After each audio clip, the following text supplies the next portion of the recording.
제가 정말 귀한 분을 저희 모셨는데요. 어떤 분이 오셨는지 같이 환영 인사를 드려볼게요. 반갑습니다. 간단하게 자기소개 한번 부탁드릴게요. 네, 안녕하세요. 저는 성심세무회계 한재문 대표세무사고요. 강남에서 개업한 지는 한 7년 됐고요. 그리고 세무사 10년차 경력으로 많은 사업주분들에게 세무적인 도움을 드리고 있는 영업자입니다. 잘 부탁드립니다. 네, 소상공인들 반갑습니다. 네.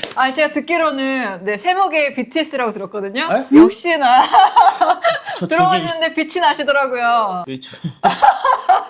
저 칭찬에 편집하지 마세요.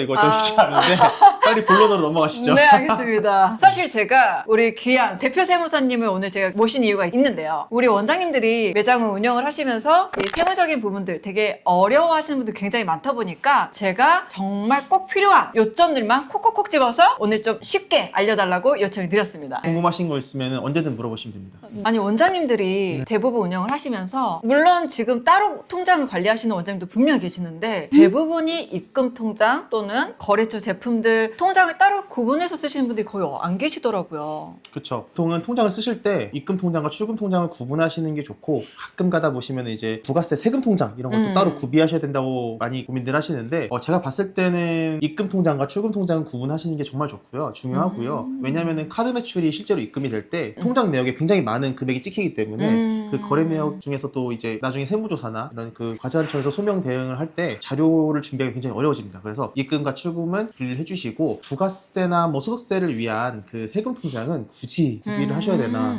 사실 저도 입금과 출금만 딱 구비해 놓고 따로 준비는 하지 않고 있거든요. 정말요? 네. 오. 어차피 부가세 통장 만드셔도 일단 통장에 들어오면 다 자기 돈으로 인식하기 때문에 맞아요. 크게 의미는 맞아요. 없다. 너무 공감됩니다. 네, 크게 의미는 없다. 네, 세무사도 부가세는 자기 돈인 것 같아서 낼 때 굉장히 아까워합니다. 그렇구나. 오늘 네. 알았네요.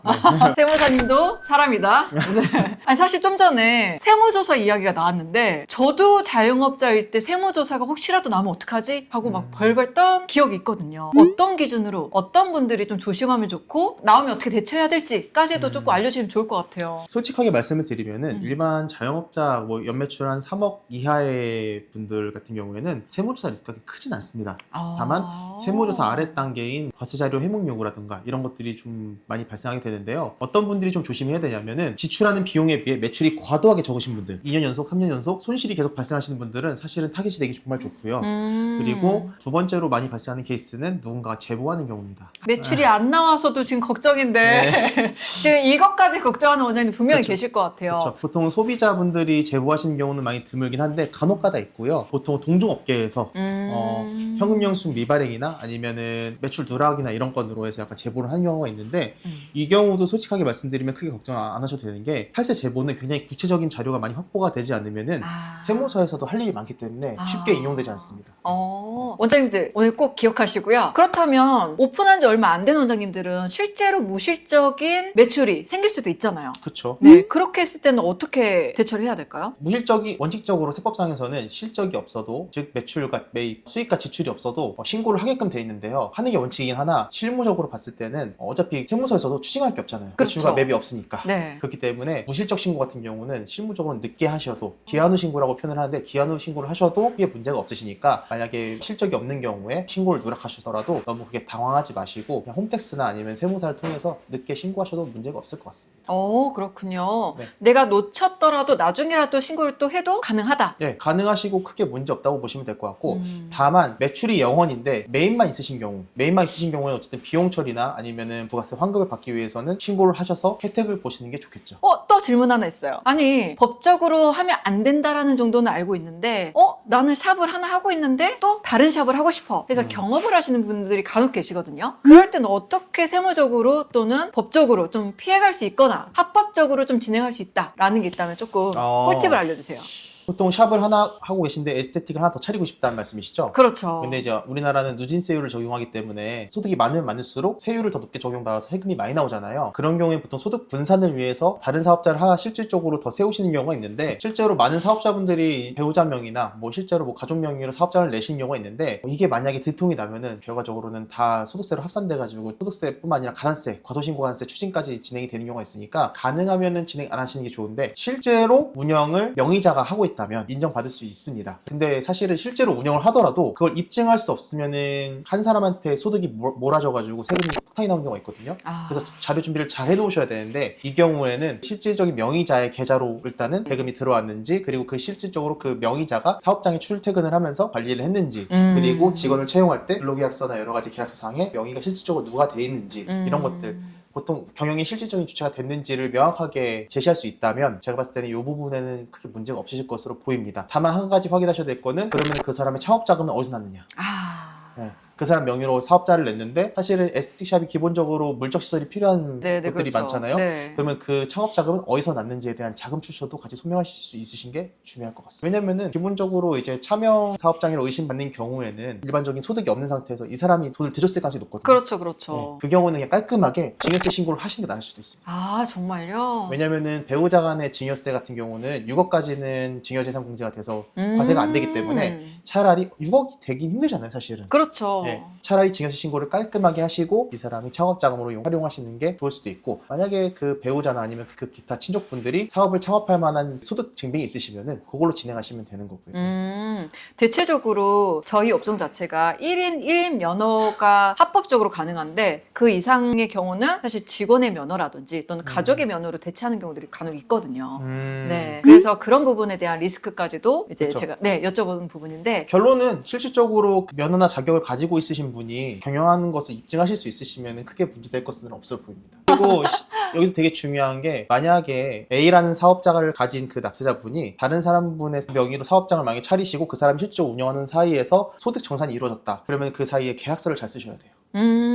그럼 그 계약서 쓸 때 가장 중요한 팁 하나만 알려주세요. 어떤 명목으로 자금을 수취했는지가 되게 중요한데, 이 경우에는 통상 경영 컨설팅으로 많이 진행하죠. 왜냐면 난 A라는 사업장을 운영하면서 쌓인 노하우나 경험이나 지식, 기술이 있으니까 그것을 새로운 B 사업장에 내가 전수를 해줬고 그거에 대해서 일정 부분 뭐 약간 가맹사업자 비슷한 거죠. 네네네. 로열티를 받거나 자문료를 받았다라는 명목의 계약서가 있으시면은 도움이 되지 않을까. 오늘 제가 하나 배우는데요. 네. 근데 이거는 과세관청에서 약간 가족끼리의 거래, 특수한 개인 간의 거래다 보니까 의심받을 사안이 많으시니까 철저하게 준비하시면 좋을 것 같습니다. 네. 그러니까 원장님들을 알려드리기 위해서 영상을 오늘 찍고 있는데 네. 오히려 제가 지금 많이 공부하고 있는 것 같아요. 가급적이면 특수한 개인 거래는 안 하시는 게 좋긴 합니다. 세무사만.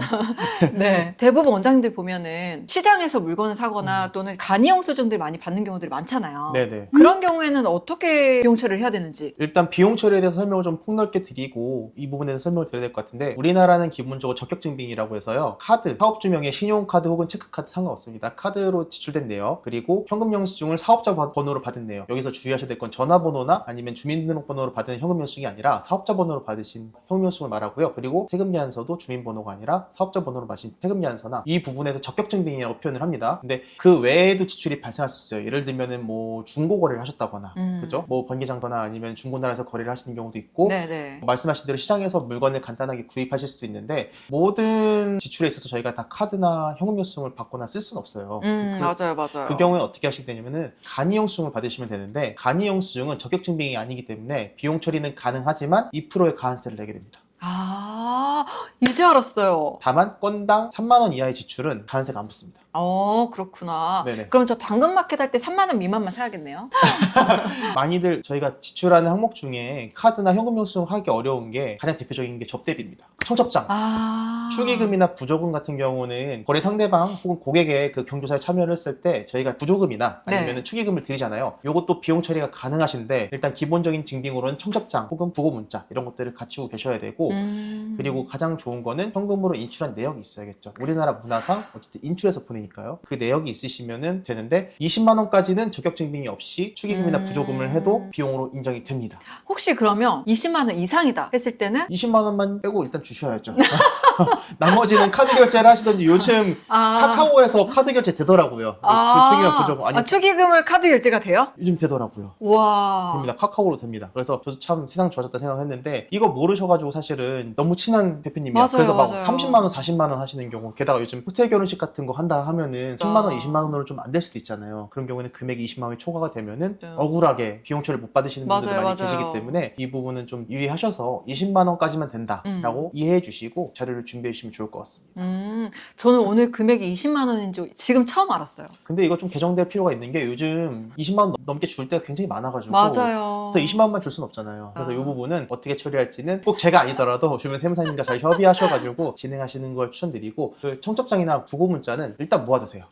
그렇다면은 사실 세무 신고를 하지 않고 기장을 하지 않고 진행하시는 원장님도 분명히 계시거든요. 네. 네, 해야 되는 이유가 있다면 또는 뭐 제가 인터넷 릴스 같은 데서 봤는데 뭐 기장료 3만 원, 뭐 5만 원 이런 것도 이렇게 막 떠돌아다니더라고요. 어떤 좀 차이가 있는지 좀 궁금해요. 여기서 말씀을 드려야 될 거는 어떤 분들이 그러면은 세무사 기장을 이용하는 게 좋은지 여기서 말하는 기장은 매달 수수료를 내면서 세무사를 맡기면서 세무 관리를 받는 것을 이야기하는데 어떤 분들이 세무사를 맡기면 좋은지에 대해서 제가 담백하게 얘기를 드릴게요. 일단 직원이 있으신 분들 인건비 신고나 4대 보험 관련된 업무를 진행하셔야 되는 분들은 노무적인 부분이나 아니면은 직원을 채용하면서 원천세 신고라든지 아니면 지급명세 제출이라는 제반 업무가 굉장히 복잡하고 어렵기 때문에 게다가 이 부분이 제대로 되지 않으면 가산세가 또 나오기 때문에 이런 경우에는 세무사한테 맡기시는 게 좋다고 보고 있고요. 두 번째는 부가세 신고를 1년에 2번 하시는 일반 과세자에 해당하실 때는 제가 봤을 때는 세무사한테 맡기시는 게 좋다고 봅니다. 그런데 일반 과세자에 해당하시더라도 일반 과세자의 경우는 1년에 부가세 신고 2번 하시고 5월에 소득세 신고 1번 하시면 되거든요. 그때 시즌에만 맡기는 신고 대행이라는 보통 관례적인 제도가 있기 때문에 신고 때만 맡기셔도 괜찮아요. 직원이 없다면. 직원이 없다면. 네, 근데 직원이 있으신 경우에는 매달 맡기시는 게 좋다. 결론은 직원이 있으시면 매달 맡기셔라. 다만 직원이 없으시면은 신고 대행으로 세무사 이용하셔도 진행이 가능하다. 일회성으로. 정말 명쾌하게 답을 주셔가지고 네. 제가 오늘 썩썩 귀에 들어올 정도인데 창업을 시작하려고 하시는 원장님들이 이 부분을 놓치고 많이 모르시는 분들이 많이 계시더라고요. 저도 최근에 접하게 됐는데 서울 중심권이 아닌 경기 지역권에는 청년 창업 감면이 또 된다고 하더라고요. 창업 중소기업 사액 감면에 앞에 청년자를 붙여서 청년 창업 중소기업 사액 감면 제도인데 이게 굉장히 파워풀한 사액 감면 제도인데요. 일단은 과거에 26년 이전 25년까지 창업을 하신 분들에 대해서는 두 가지 요건이 있어요. 청년 만 34세 이하의 청년의 경우에는 세금 50% 감면 혜택이 있습니다. 여기서 말하는 세금은 부가세가 아니라 종합소득세를 의미하고요. 그리고 우리나라에는 수도권을 과밀억제권과 비과밀억제권으로 나누거든요. 그래서 과밀억제권이 아닌 지역 그리고 지방 지역 같은 경우에는 창업을 하실 경우에 50%의 세금 감면을 더해줘서 청년 요건도 갖추고 그 지역 요건도 갖추시면은 100% 세금 감면이 가능했었어요. 그래서 과거에 이제 대표적으로 수도권 내 비과밀억제권인 지역은 용인, 파주, 그리고 김포, 안산, 그리고 되게 중요한 게 인천, 청라, 송도는 원칙적으로는 과밀억제권임에도 불구하고 경제자유구역이기 때문에 규정을 보시면은 과밀억제권은 아닌 걸로 분류가 됩니다. 그래서 최근에 유튜버랑 뭐 크리에이터 이런 분들이 송도나 청라로 사업자 등록을 하시면서 세금을 100% 면제받는 분들이 많이 있으셨죠. 맞아요. 저도 네. 진짜 많이 봤어요. 네, 그래서 뉴스에서 떴었어요. 네네네. 그때 비상주 사무실로 사업자 내가지고 거기서 이제 감면 받으신 분들 꽤 많이 있었는데 이 감면 혜택이 크리에이터나 BJ 이런 분들뿐만 아니라 에스테틱 샵도 적용이 됩니다. 네, 그 감면 업종 중에 미용 및 미용업으로 이제 분류된 업종도 감면 대상인데 거기에 에스테틱 샵이 들어가기 때문에 이거 참고하셔가지고 개업하신 지 얼마 안 되신 분들은 이 부분 놓치지 않고 혜택을 좀 가져가셨으면 좋겠고 그래서 더 중요한 거는 사업자 등록을 잘해야 돼요. 사업자 등록을 이상한 업종으로 하시게 되거나 소재지를 굳이 내가 송도에서 할 수 있었는데 굳이 송도가 아닌 다른 인천 지역에서 창업을 한다. 그래서 소재지 선정이랑 이런 게 잘못되면은 감면을 못 받습니다. 정말요? 네. 그럼 놓치면 손해보는 거네요? 놓치면 완전 손해보는 거죠. 그래서 사업자 등록을 되게 신중하게 하셔야 되고 사업자 등록 전에 전문가와 상의를 하시는 게 굉장히 중요하다고 볼 수 있죠. 제가 어릴 때 알았다면 혜택적인 거 안 놓치고 다 잡았을 것 같은데 사실 진짜 수업료 저는 진짜 많이 냈거든요. 그때 왜 안 나타나셨어요? 그러게요. 또 요즘 많이 궁금해하시는 것들 어떤 게 있을까요? 제가 예전에 창업을 했을 때는 기준이 연 4,800만 원 이상이었을 때는 자동으로 일반 과세자로 저는 바뀌었거든요. 근데 최근에 또 법이 개정이 됐더라고요. 개정이 한 2번 정도 이루어졌는데 4,800만 원 직전 과세연도에 법적 용어를 좀 다르게 편의상 설명을 드리자면 직전 과세연도의 그 매출액이 4,800만 원 이하면은 간이 과세자로 유지가 됐었고 그걸 넘어가게 되면은 일반 과세자로 넘어갔거든요. 근데 규정이 8천만 원으로 확대가 됐다가 최근에는 1억 400만 원까지 더 간이 과세자의 폭이 넓어졌습니다. 세금 혜택 받기 좋으신 시대가 된 거죠. 맞아요. 근데 여기서 중요한 게 뭐냐면요. 연 평균 매출이에요. 예를 들면은 제가 12월에 개업을 했고 12월에 1,000만 원의 수익이 한 달에 발생했어요. 네. 그러면은 연매출로 환산을 하면은 1억 2천이에요, 이 사람 매출. 정말요? 와. 근데 만약에 제가 12월에 매출 1,000만 원 발생했는데 연매출은 1,000만 원인데 연 환산 매출로 하면은 1억 2천이 되기 때문에 이 경우에는 간이에서 일반으로 바로 분류가 되게 됩니다. 그럼 오픈하는 시기도 정말 중요하겠네요. 그쵸. 저는 만약에 12월에 개업할 거면요 1월에 개업합니다. 차라리. 이것도 꿀팁이죠. 어떻게 네, 보면. 들으셨나요? 네. 우리 지금 네. 세무사님 꿀팁 완전 오늘 다 풀고 있습니다. 네, 다 줍줍해 가세요. 또 많은 분들이 간이과세자와 일반과세자에 대해서 궁금하신 게 어떤 것들이 있나요? 아니 그렇다면